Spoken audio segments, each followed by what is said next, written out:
नमस्कार, मराठी गोडवामध्ये आपलं मनपूर्वक स्वागत। आज आपण खूप सोप्या पद्धतीने दम आलू घरी कसं बनवायचं हे बघणार आहोत। चला तर बघूया। दम आलू बनवण्यासाठी 400 ग्रॅम छोटे बटाटे घेतले आहे।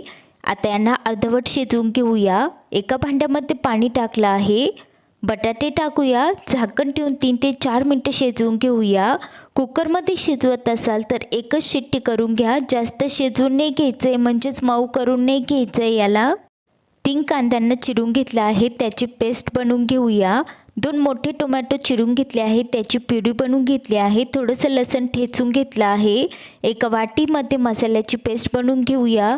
तर काश्मीरी लाल मिर्च पावडर टाकली आहे 1 चमचा, लाल मिरची पावडर टाकली आहे अर्धा चमचा, हळद पावडर टाकली आहे अर्धा चमचा, जिरा पावडर टाकली आहे अर्धा चमचा, धना पावडर टाकली आहे अर्धा चमचा।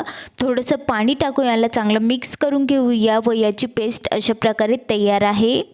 खड्या मसाल्यामध्ये तमालपत्र, कर्णफूल, मोठी इलायची, दालचिनी व काळी मिरी घेतली आहे, जिरा, दही। बटाट्यांना 2.5 ते 3 मिनिटं शिजवून घेतलं आहे, झाकण काढून घेतलं आहे। आता बटाट्यांना एका प्लेटमध्ये काढून घेऊया। या अशा अर्धवट शिजल्या आहे। थंड झाले की याचे सालपट काढून घेऊया अशा प्रकारे। जास्त शिजवले तर हे खूप नरम होतील। तुमच्याकडे छोटे बटाटे नसेल तर तुम्ही मोठ्या बटाट्यांना थोडे छोट्या तुकड्यांमध्ये कट करून अशा प्रकारे अर्धवट शिजवून घेऊ शकता। आता सालपट काढून घेतले आहे। एका काट्याच्या चमच्याने अशा प्रकारे याला थोडेसे टोचे मारून घ्यायचे आहे, त्यामुळे बटाट्यांमध्ये चांगला मसाला मुरेल व चव खूप मस्त येईल। तर अशा प्रकारे सर्व बटाट्यांना टोचे मारून घेऊया। गॅसवर एक कढई ठेवली आहे। आता यामध्ये तेल टाकूया। तेलामध्ये बटाटे टाकूया। बटाट्यांना आपण थोडंसं परतून घेणार आहोत। तर गॅसची फ्लेम मीडियम आहे। सर्व बटाटे टाकूया व यांना मिक्स करून परतून घेणार आहोत। यांचा हलकासा कलर चेंज झाला पाहिजे इतका आपण परतून घेणार आहोत। बटाट्यांना तेलावर परतून घेतल्यामुळे दम आलूची चव खूप मस्त येते। तर अशा प्रकारे यांना परतून घेणार आहोत। तरी ते 3 ते 4 मिनिटं याला परतून घेतलं आहे। याचा हलकासा कलर चेंज झाला आहे, तुम्ही बघू शकता। एका प्लेटमध्ये यांना काढून घेऊया। बटाटे काढल्यानंतर कढईमध्ये तेल उरणार आहे, तर यामध्येच आपण भाजी बनवणार आहोत। तर आता कढईमध्ये अजून 2 चमचे तेल मी ॲड करत आहे। तेलला गरम करून घेऊया। तेल गरम झालं की यामध्ये टाकूया अर्धा चमचा जिरं, तमालपत्र टाकलं आहे, कर्णफूल, इलायची, दालचिनी व काळी मिरी टाकली आहे। मोठ्या इलायचीचं तोंड थोडंसं उघडून टाकायचं आहे, नाहीतर ती तेलामध्ये उडते। तर यामध्ये टाकूया कांद्याची पेस्ट। आता कांद्याच्या पेस्टला चांगलं परतून घ्यायचं आहे। सर्व पेस्ट मी टाकली आहे। आता हिला मीडियम फ्लेमवर 3 ते 4 मिनिटं चांगलं परतून घेऊया। तर आता कांद्याची पेस्ट चांगली परतली गेली आहे, तुम्ही बघू शकता किनाऱ्याला असं तेल सुटलं आहे। आता यामध्ये टाकूया टोमॅटोची पेस्ट। हिलाही चांगलं मिक्स करून घेऊया व परतून घेऊया। ठेचलेलं लसूण टाकायचं बाकी होतं, तर ते टाकूया, चांगलं मिक्स करून घेऊया व आता 3 ते 4 मिनिटं यालाही चांगलं परतून घेऊया। आता 3 ते 4 मिनिटं चांगलं परतून घेतलं आहे। टोमॅटोची पेस्ट चांगली परतली गेली आहे। यामध्ये टाकूया मसाल्याची पेस्ट जी आपण स्टार्टिंगला बनवली आहे। थोडंसं पाणी हिसळून टाकलं आहे। याला चांगलं मिक्स करून घेऊया व 2 ते 3 मिनिटं असंच परतून घेऊया। 3 मिनिटं चांगलं परतून घेतलं आहे। मसाले चांगले परतले गेले आहे। आता यामध्ये टाकूया दही। तर इथे अर्धा वाटी दही घेतलं आहे।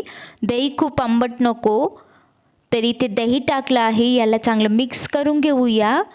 2 मिनिटं चांगलं परतून घेऊया। तर 2 मिनिटांनंतर दही व्यवस्थित मिक्स झालं आहे व परतलं गेलं आहे। दुसऱ्या गॅसवर पाण्याला गरम होण्यासाठी ठेवलं आहे। आता कढईमध्ये ग्रेव्ही चांगली परतली गेली आहे।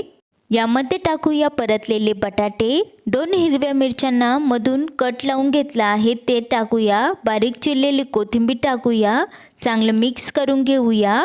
आता यामध्ये आपण टाकणार आहोत गरम पाणी।